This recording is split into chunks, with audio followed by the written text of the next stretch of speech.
What's up? What's up, Jamal? Over here to your left. What's going on? How are you, man? It's obviously been a bit of a break, but you're back. Huge card, fight week again. How's it feel to be sitting up there again? It feels pretty good, man. Feels good. Just ready to get to Saturday, get in the cage, and get my hand raised. Yeah, and you had the little interaction with Alex yesterday that kind of went around. What did you take away from that? Anything, or was it all just good vibes? You wanted your signature on your jacket? Yeah, it was. I just took away the fact that I appreciate him taking the time out to sign that for me. It was just something that I wanted to get from this week. You know, I'm just enjoying the time that, you know what I mean, just my time. You know, we life is but a vapor, so I'm gonna enjoy it. This is a very special moment, very special card, very special week and fight, and I just want to take it in as much as possible. Yeah, and kind of along that theme, you've talked about your story and some of the difficult times you've come through in your life to reach a moment like this. Like, do you reflect on what you've been through, or do you do that after? Yeah, that's something for after. That's something to, well, as you said, reflect on. The job ain't done yet. Yeah, and just last thing for me, of course, endless speculation about the injury and the recovery and stuff. Do you remember the day during your rehab, whatever it was, where you got back in there and you're like, this feels right now. I'm ready to go towards a fight again?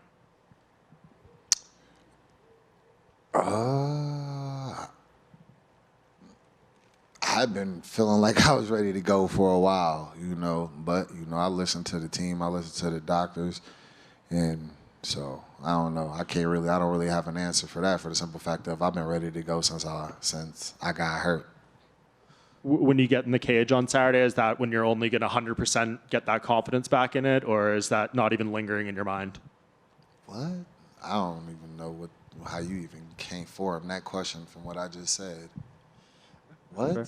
No, fair enough. Am I only going to get 100? That was strange. Jamal, talk to me about the mentality for this fight, right? You were the champion. You had to give that up through injury. You didn't lose that through a fight. So do you feel like on Saturday you're defending your title, or are you using this as an opportunity to be the challenger, climbing to the top once again? I just feel like whoever wins Saturday night is the champion. That's just how I feel about it. Obviously, when everyone talks about Alex and his fighting style, the calf kicks is something that comes up again and again. I saw you post something on your TikTok sort of talking about those and making light of it. Do you have a strategy in mind for those calf kicks, or do you think, hey, he has to worry about what I'm doing, not the other way around?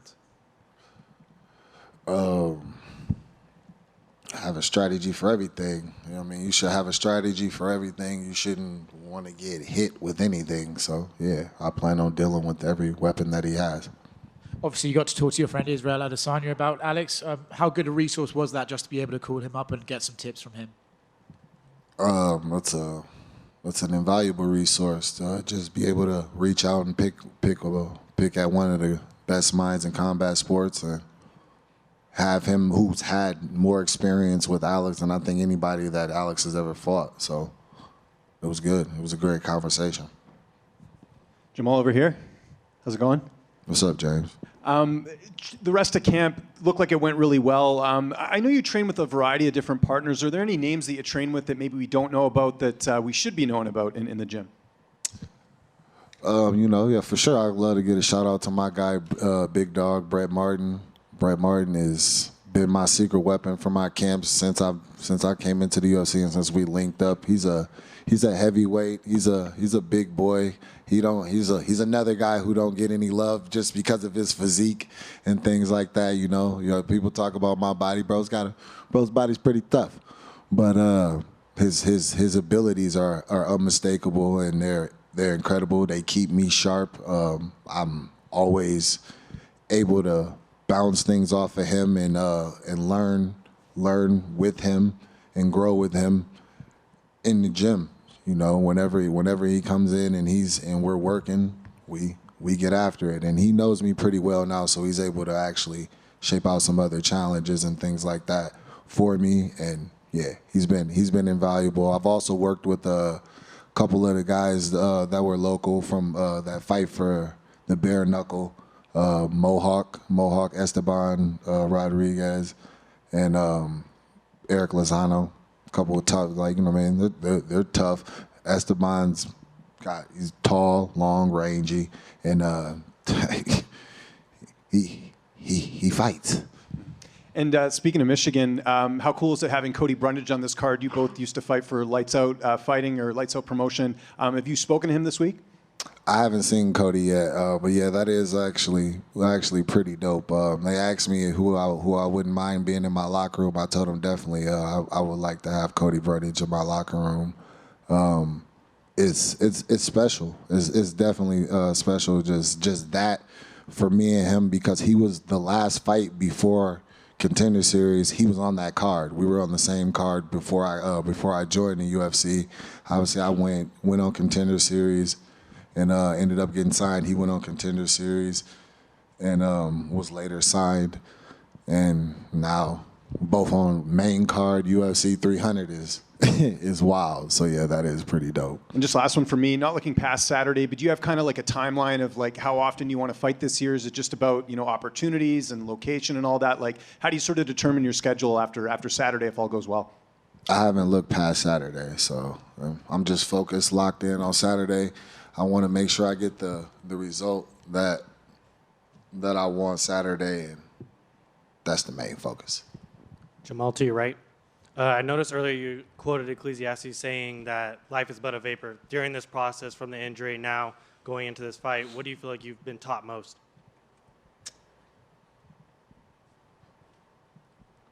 Even more so, appreciate the moments. Yeah, appreciate the moments. Just, it could have all been over.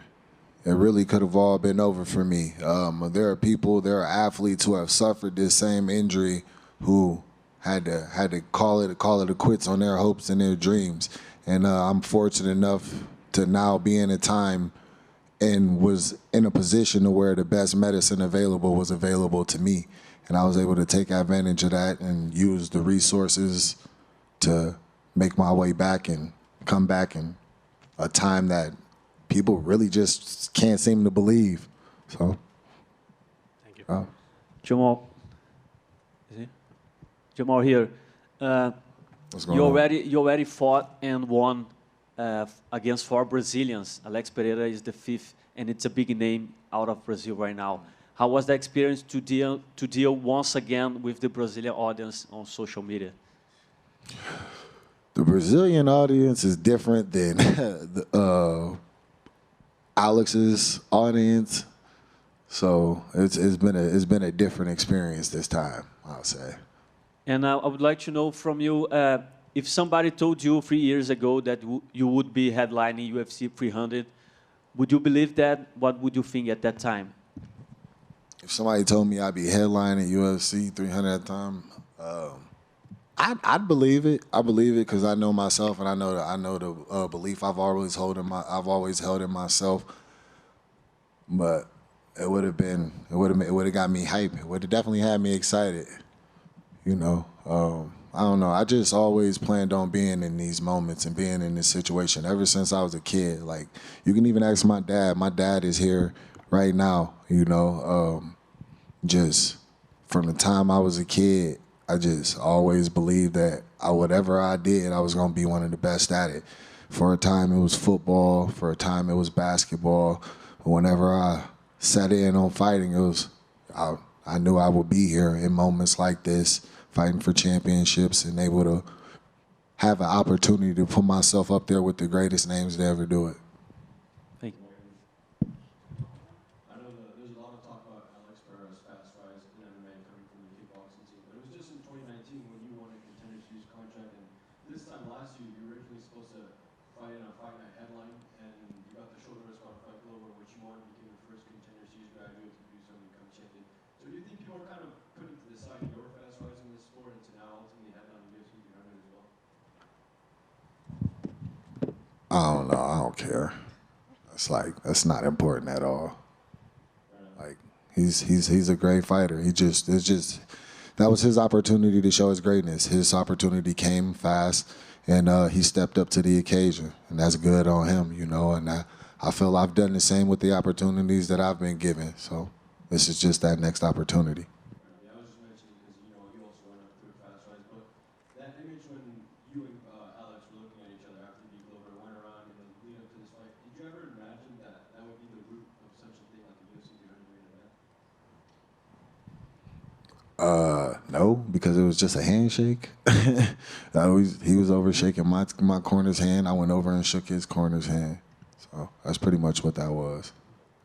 But I did see that he could possibly be an opponent in the future, and I was excited for it. I wanted him to win. When I got hurt and I had to give up the belt, it was like, all right, what's the best course? What's the best that can happen now? Because somebody else is gonna win the belt. Who better than Alex to win the belt? Like, you know, y'all think y'all, and he is. You know, he's the two division glory champion, 2 division UFC champion, kickboxing great, hands of stone, bad man, just a monster, dangerous, scary dude. He's all those things. But watch what I do to him. Jamal, first and foremost, I like your shoe selection. Very nice.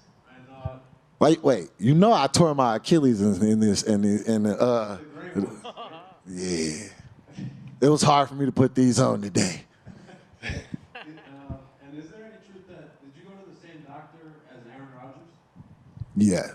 Well, Aaron Rodgers went to the same doctor as me. Did you guys, you mentioned that you played football. Did you guys have any conversations, you and Aaron? I know he's big MMA. No. I've never met Aaron, so I never like talked to him or anything like that. No. Gotcha. The Jets could use somebody like you to catch the ball. But speaking of quarterbacks and Super Bowl, like UFC 300 is kind of like a Super Bowl, big time. It's going to be a lot of focus on you.